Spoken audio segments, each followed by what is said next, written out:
विज्ञान से जुड़ी नवीनतम वीडियो को देखने के लिए चैनल की सदस्यता लेना ना भूलें और विज्ञान से संबंधित सभी वीडियो पर जानकारी लेने के लिए बेल आइकन जरूर दबाएं।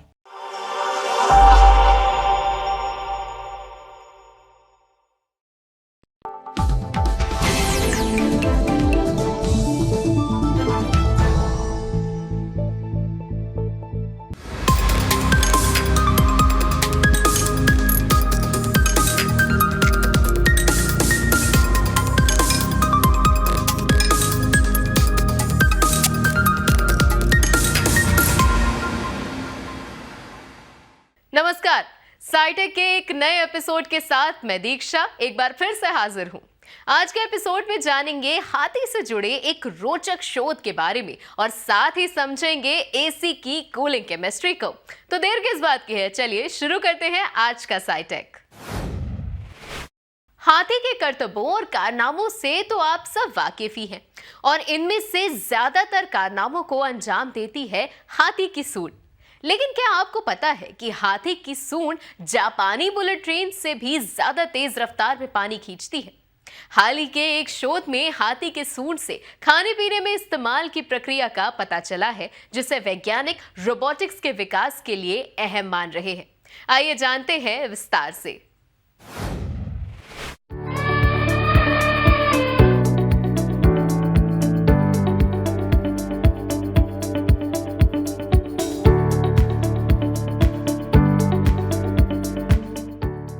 जॉर्जिया इंस्टीट्यूट ऑफ टेक्नोलॉजी के एक नए शोध से हाथी सूंड के चौंकाने वाले कारनामे सामने आए हैं, जिसे journal of the royal society interface नामक शोध पत्र में सक्शन फीडिंग बाय एलिफेंट्स नाम से प्रकाशित किया गया है।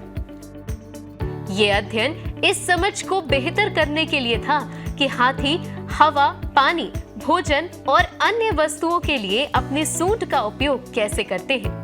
शोधकर्ताओं ने पाया कि हाथी एकमात्र जानवर है जो जमीन और पानी के अंदर भी सक्शन यानी खिंचाव का उपयोग करने में सक्षम है।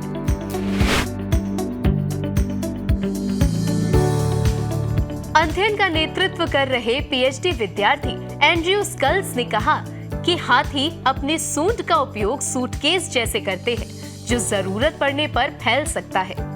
एंड्रयू और उनके टीम ने अटलांटा के एक चिड़ियाघर में पशु चिकित्सकों के साथ काम करते हुए हाथी के अनुभवों को दर्ज किया। उन्होंने देखा कि हाथी 540 किलोमीटर प्रति घंटे की रफ्तार से पानी खींचते हैं। हाथी के पानी खींचने की रफ्तार जापान की बुलेट ट्रेन से भी ज्यादा है। शोध के मुताबिक वास्तव में हाथी अपने नथनों को फैला सकते हैं ताकि उनके ट्रंक यानी सूंड में ज्यादा जगह बने। वो अपने सूंड की चौड़ाई को करीब 64% तक बढ़ा सकते हैं। इसके लिए हाथी अपने नथनों को तान लेते हैं। हाथी का सूंड वजनी होने के बावजूद भी खाने का सामान जुटाने से लेकर पानी पीने तक का काम करती है। इस सूंड में वो 9 लीटर तक पानी को इकट्ठा कर सकते हैं।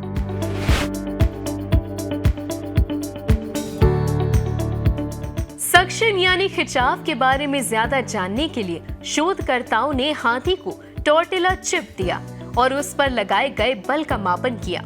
कभी हाथी चिप को दबाता और सांस अंदर लेता, जिससे चिप को बिना तोड़े सूंड के किनारे पर चिपका लेता।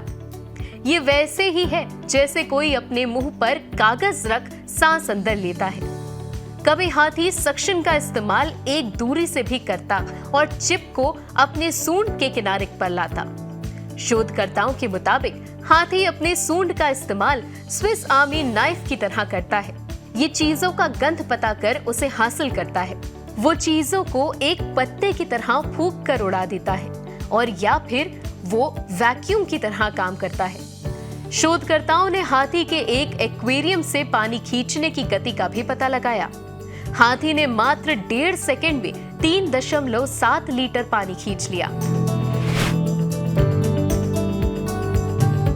एक अल्ट्रासोनिक प्रोब का इस्तेमाल कर पता लगाया गया कि सूंड की आंतरिक मांसपेशियां कैसे काम करती हैं। नाक की मांसपेशियों को सिकुड़ा कर हाथी अपने नथनों को 30% तक फैला सकता है। इससे दीवार की मोटाई कम हो जाती है और नासिका का आयतन 64% तक बढ़ जाता है। शोधकर्ताओं के मुताबिक हवा से दीवार खुल जाते हैं। उन्होंने आरंभ में जितना आकलन किया था, हाथी उससे कहीं ज्यादा मात्रा में पानी सूंड में इकट्ठा कर सकता है। स्कल्स के मुताबिक हाथी की इन विशिष्टताओं का अनुप्रयोग सॉफ्ट रोबोटिक्स में किया जा सकता है। ये एक ऐसे रोबोट के विकास में मदद करेगा जो चीजों को पकड़ सकेगा या इधर उधर कर सकेगा।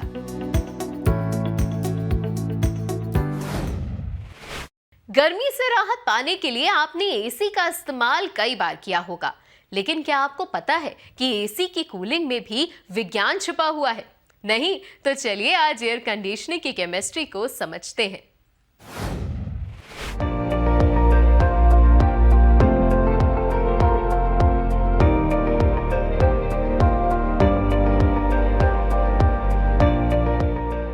सभी air conditioning system phase conversion process के लिए एक विशेष पदार्थ रेफ्रिजरेंट का इस्तेमाल करते हैं। रेफ्रिजरेंट एक ट्यूब में पूरी एसी में फैला होता है। रेफ्रिजरेंट इवेपोरेटर कॉइल से निकलने के बाद गर्म वाष्प के रूप में एसी के कंप्रेसर में खींच लिया जाता है। कंप्रेसर आने वाले रेफ्रिजरेंट वाष्प के घनत्व को तापमान में दबाव से बढ़ा देता है। ये गर्म और उच्च दबाव वाला वाष्प एसी के कंडेंसर में पहुंचता है, जहां ये धातु के फिन्स में घूमता रहता है। इन धातु की फिन्स पर एक पंखा हवा छोड़ता रहता है, जिसमें ऊष्मा रेफ्रिजरेंट से फिन्स और हवा में चली जाती है। ये हवा जो कंडेंसर के कॉइल में घूमती रहती है, बिल्डिंग के बाहर वातावरण में छोड़ दी जाती है। कंडेंसर से होकर गुजरने के बाद वाष्प काफी मात्रा में ऊष्मा को खो देती है और गैस से उच्च तापमान वाले तरल में बदल जाती है। इस तरल रेफ्रिजरेंट को फिर एक एक्सपेंशन वाल्व से गुजारा जाता है। ये एक ऐसा बिंदु होता है जहां तरल मिस्ट यानी कि फुहार में बदल जाता है।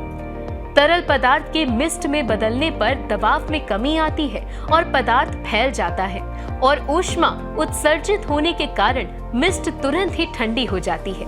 ये ठंडी मिस्ट इसके बाद इवेपोरेटर कॉइल से होकर गुजरती है। ये कॉइल पंखे के पास स्थित होती है और बिल्डिंग के अंदर की गर्म हवा को खींचती है। पंखा हवा को ठंडी कॉइल की तरफ ढकेलता है, जिससे हवा से गर्मी खींच ली जाती है और हवा ठंडी हो जाती है।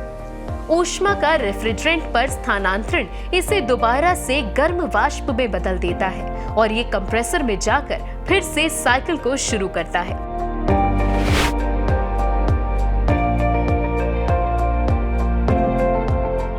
ठंडक पहुंचाने के साथ साथ एयर कंडीशनर्स नमी को भी हटाते हैं। दरअसल एयर कंडीशनर्स की खोज का मुख्य उद्देश्य औद्योगिक क्षेत्रों में हवा को ठंडा कर नमी हटाना था।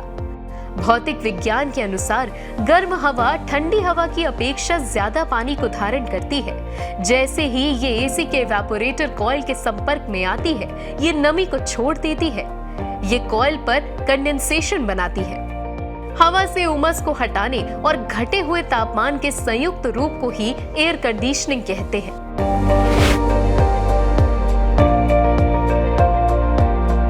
एयर कंडीशनिंग रेफ्रिजरेंट आमतौर पर ऐसा पदार्थ होता है जो कि एसी के नियत तापमान पर आसानी से गैस अवस्था से तरल अवस्था में परिवर्तित हो जाता है।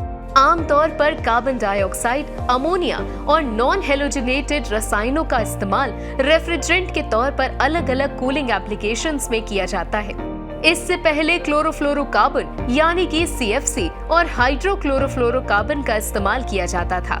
ओजोन खतरे को देखते हुए CFC का उत्पादन बंद कर दिया गया और HFCs का भी उत्पादन आने वाले दिनों में बंद हो जाएगा।